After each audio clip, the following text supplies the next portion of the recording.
स्वागत है आप सभी स्टूडेंटों का जेएमबी स्टडी भारत में। तो हम आज स्टडी करते हैं अंगद सर के साथ कक्षा 9वीं की गणित के अध्याय 5 जो है यूक्लिड की ज्यामिति का परिचय। ये यूक्लिड की ज्यामिति के परिचय का भाग नंबर 2 है, जिसमें हम जानेंगे यूक्लिड की परिभाषाओं के बारे में। यूक्लिड ने मुख्य रूप से 7 परिभाषाएं दी हैं। वैसी तो उनकी 23 परिभाषाएं हैं या उससे ज्यादा भी परिभाषाएं हैं। इससे पहले यदि आपने हमारे चैनल्स को सब्सक्राइब नहीं किया है तो प्लीज हमारे चैनल्स को सब्सक्राइब कीजिए ताकि इसी प्रकार के वीडियो आपको सबसे पहले मिल सकें। अब हम देखते हैं यूक्लिड की परिभाषाएं क्या है। हम देखते हैं यूक्लिड की परिभाषाएं। यूक्लिड ने अपने कथनों को संक्षिप्त रूप से परिभाषाओं के रूप में प्रस्तुत किया है। यूक्लिड ने इन कथनों का प्रारंभ एलिमेंट्स की पुस्तक 1 में 23 परिभाषाएं देकर किया है, जिनमें से कुछ मुख्य परिभाषाएं नीचे दी गई हैं। यूक्लिड ने परिभाषाएं कहाँ दी हैं? अपनी एलिमेंट्स नामक प्रसिद्ध ग्रंथ में दी है, जिसके पुस्तक 1 मतलब अध्याय 1 में 23 परिभाषाओं को परिभाषित किया है। उनमें से हम जानेंगे मुख्य परिभाषाएं क्या हैं। पहली परिभाषा हमें क्या दी है? एक बिंदु वह है जिसका कोई भाग नहीं होता। एक बिंदु वह है जिसका कोई भाग नहीं होता। इसका मतलब आप समझे क्या है?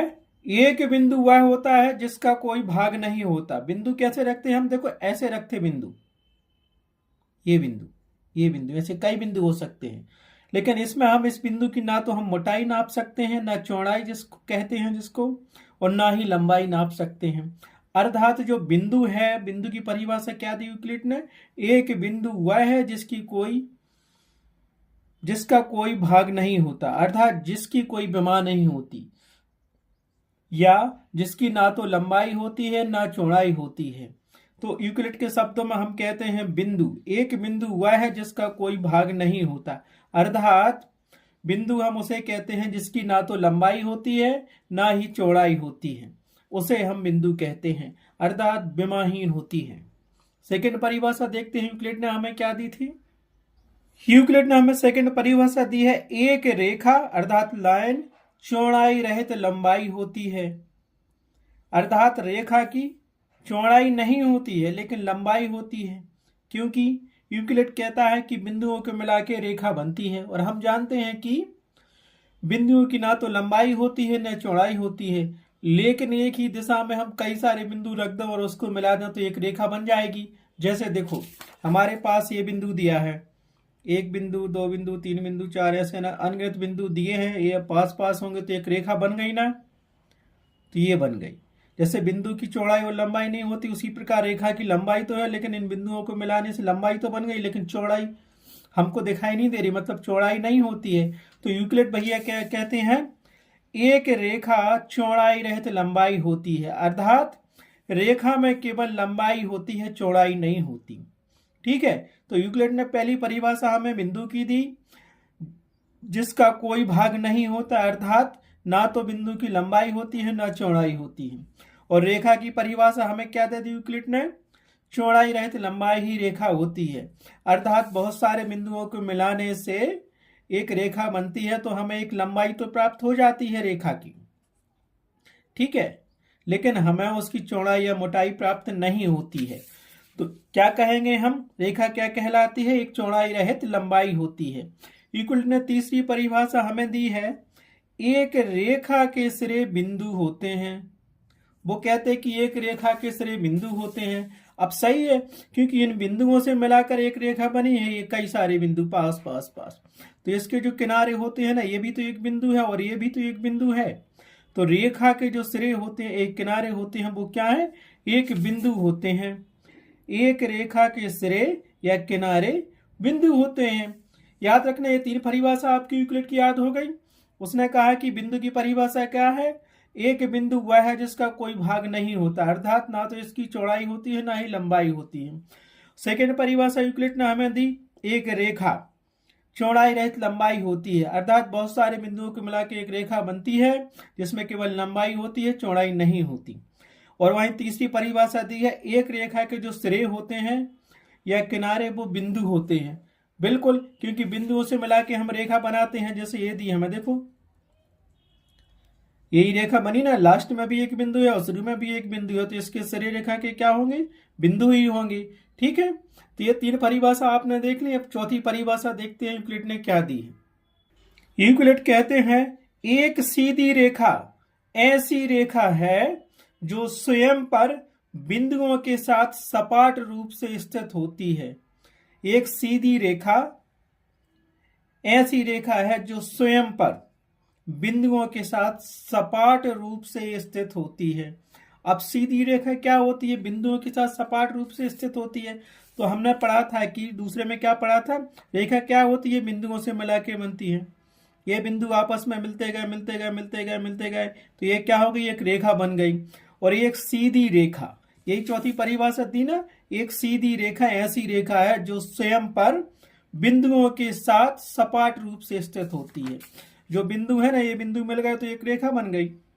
बन गई ये क्या है, इन बिंदुओं के ऊपर स्थित है ना सपाट रूप से, ना ऊपर है ना नीचे, सीधे बिंदुओं के ऊपर से गई है। तो वो ये कह रहा है कि इन बिंदुओं पर सपाट रूप से स्थित होती है। तो चौथी परिभाषा क्या दी, एक सीधी रेखा ऐसी रेखा है जो स्वयं पर बिंदुओं के साथ सपाट रूप से स्थित होती है। बहुत सारे बिंदुओं को मिला के रेखा बनती है, और पूरा मिला दो तो वो उन बिंदुओं के ऊपर से बन जाती है। तो यही कह रहा है कि बिंदुओं के साथ सपाट रूप से स्थित होती है। ठीक है, समझ में आया। पांचवी परिभाषा हमें दी है यूक्लिड ने पृष्ठ की, अर्थात सरफेस क्या होता है। यूक्लिड कहते हैं कि एक पृष्ठ वह है जिसकी केवल लंबाई और चौड़ाई होती है। क्या है पृष्ठ, जिसकी केवल लंबाई और चौड़ाई होती है। ठीक है, पृष्ठ क्या है, जिसकी लंबाई और चौड़ाई होती है। कैसे हम बताते हैं, यूक्लिड कहते हैं कि एक पृष्ठ वह है जिसकी लंबाई और चौड़ाई होती है। पृष्ठ जैसे हमारा ये बॉक्स बन गया, ये हमने आयत बना लिया, बनाया हमने ये आयत, तो इसमें क्या दिख रहा है, ये हमें इसकी चौड़ाई दिख रही है, और ये उसकी क्या हो गई, यहां से यहां तक की लंबाई। और यही क्या हो गया, एक, बताओ ये क्या हो गया, हमारे पास एक पृष्ठ हो गया ना एक, या ये पूरा पृष्ठ हो गया। इसमें क्या है, इस पृष्ठ में इसकी मोटाई दिख रही है अर्थात चौड़ाई दिख रही, और यहां से यहां तक गया तो ये लंबाई दिख रही। तो यूक्लिड भाई साहब क्या कहते हैं, पृष्ठ, एक पृष्ठ वह है जिसकी केवल लंबाई और चौड़ाई होती है। पृष्ठ में वो डिफाइन कर रहे हैं कि पृष्ठ वह होता है जिसमें लंबाई और चौड़ाई होती है। छठवीं परिभाषा यूक्लिड ने हमें क्या दी है, आप देखिए, पृष्ठ के किनारे एक रेखाएं होती हैं। छठवीं परिभाषा में यूक्लिड भैया कहते हैं कि जो पृष्ठ के किनारे होते हैं वो क्या होते हैं, रेखाएं होती हैं। बिल्कुल ठीक है, क्योंकि हम जो समतल पृष्ठ बना रहे हैं ना, ये रेखाएं क्या बिंदुओं से मिलकर बनी होती है ना, ये है ना। तो इसके जो किनारे हैं वो क्या होंगे, रेखाएं होंगी, क्योंकि ऐसी भी तो रेखा जा सकती है। ये किनारे दिए, ये भी तो एक रेखा जा सकती है, ऐसी रेखाएं ये जा सकती हैं। तो जो उसके किनारे हैं वो क्या हैं, और ये ऐसे भी मिलते हैं। तो यूक्लिड भाई साहब यही तो कह रहे हैं कि पृष्ठ के जो किनारे होते हैं वो क्या होती हैं, रेखाएं होती हैं। पृष्ठ मतलब हमने एक पृष्ठ बना लिया, ये बन गया, तो ये भी रेखाएं होती हैं, क्योंकि ये पूरा एक आयत बना है, ये पूरा पृष्ठ बन गया, और इसके जो ये किनारे हैं ना, ये किनारे, ये भी तो रेखाएं होती हैं, क्योंकि एक अगर इसको आगे बढ़ा दिया जाए और इसको आगे बढ़ा दिया जाए तो ये किनारे क्या हो गए, यहां से यहां तक रेखा बन गई, और ऐसा मिला दिया तो ये भी रेखा बन गई। तो यूक्लिड यही कह रहे हैं कि जो पृष्ठ के किनारे होते हैं वो भी रेखाएं होते हैं। ठीक है, यूक्लिड ने सातवीं परिभाषा हमें दी है।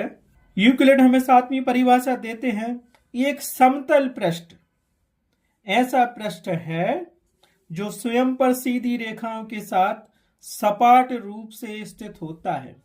एक समतल पृष्ठ ऐसा है जो स्वयं पर क्या होता है, एक समतल पृष्ठ ऐसा पृष्ठ है जो स्वयं पर सीधी रेखाओं के साथ सपाट रूप से स्थित होता है। जैसे छठवीं में हमने कहा कि पृष्ठ के किनारे एक रेखाएं होती हैं, वही एक समतल पृष्ठ हमने ले लिया, ये जो यहाँ डिफाइन किया था ना, ये एक समतल पे बना हुआ है, पृष्ठ बना हुआ है, ठीक है, बना लिया।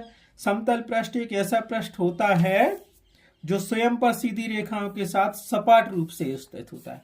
अब ये पूरा समतल ही तो बन गया, इस पे रेखा खींचो तो एक रेखा ये बन गई हमारे पास, दूसरी ये बन गई हमारे पास, तीसरी ये बन गई, ऐसी अनगिनत रेखाएं हम एक समतल पृष्ठ पे बना सकते हैं।